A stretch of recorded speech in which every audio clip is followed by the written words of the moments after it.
Hi, I'm Joy Karavitas. Welcome to my K-Talk. In a recent TED Talk, Simon Sinek talked about the golden circle as a means of inspiration. On the outer edge of the circle, we have the what. What is an organization doing, buying, making, selling? What is a person doing? Next level of the circle is the how. How do they do, buy, make, sell? How is a person leading, motivating, inspiring? How are they doing whatever they're doing? The inner part of the circle is the why. The most important part is the why. Why is purpose. Why gives meaning to the what and the how and everything else that we're doing. The golden circle is not just a marketing tool to inspire people to buy your product. The golden circle is also a leadership tool to transform an organization. The golden circle why is the purpose behind leadership. John Gibbons performed a recent study on employee engagement, and he found as the most important factor that employees indicated that kept them engaged in work and gave them job satisfaction was knowing that they were doing work that was meaningful, work that had purpose. The single most important factor. As leaders, we can sometimes easily get wrapped up in the how and the what. We work with systems and we work with how are we going to make those numbers and what's the bottom line. That's something that we're doing on a regular basis. But we need to always remember the why. Why is inspiring? Why is motivating? The others are just going to get the work done. So how do we define that purpose? How do we decide what that purpose is? How do we really recognize it? Often we find that in a mission statement for an organization. And that's a great way to do that. It's a great way to communicate it, if you believe it. I work at Azusa Pacific University within their School of Education. Our mission statement is, and I'm going to read it, based upon Christian values and principles, the APU School of Education prepares educators to be creative, collaborative, critical thinkers, and scholars for diverse educational settings. It's a great mission statement. Do I believe it? Does it show? I think that it's critical when we're looking at mission statements that we actually keep those in mind and we keep that in front of us if that's truly what we believe, if that's our why, because that inspires the why of an organization. That should lead and guide what we're doing and define purpose. But what does that look like? And what does that mean to the staff that I lead? Do they even know it?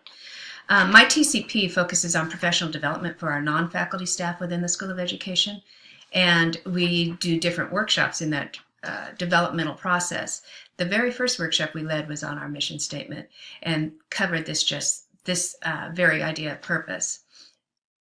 How does each person connect to our mission statement? What is their purpose? We took a deep dive into each role, into how that works within the mission. What is their focus on each person? There's a story, John F. Kennedy, former President Kennedy, about his first trip to NASA back in the early 60s. And he came across a janitor. And as he introduced himself to the janitor who was mopping the floor, he said, "So what do you do here, sir?" And the janitor's answer was, "Why, sir, I put men on the moon." That's a great story. For my staff at Azusa Pacific within the School of Education, I want each one of them to think, I train teachers for classrooms all over Southern California. I impact future lives. That will lead to great things. That is purpose. I'd like to offer one other part to the golden circle, and that would be who, especially if we're talking about transformational leadership. Who covers a lot of things.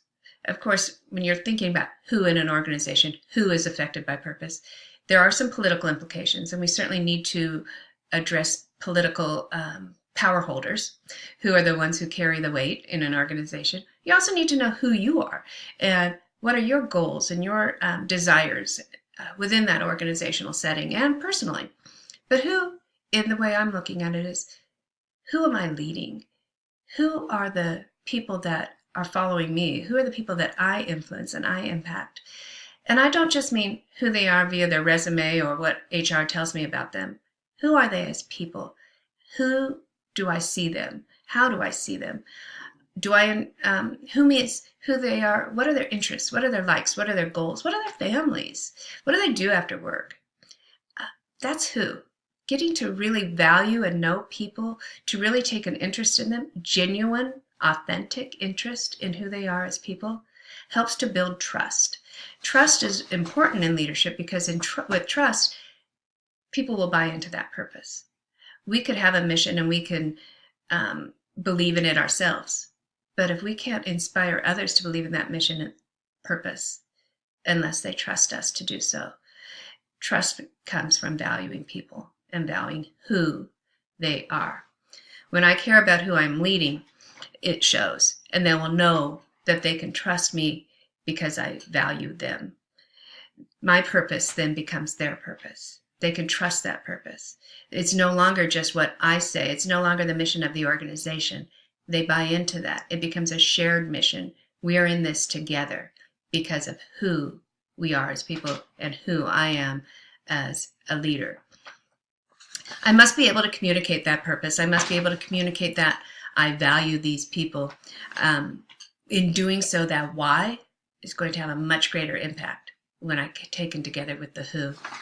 Leadership's not only about inspiring purpose. It's not only inspiring people to do something. It's about valuing people and engaging them in that purpose. Taken together, who and why can achieve greatness. Thank you.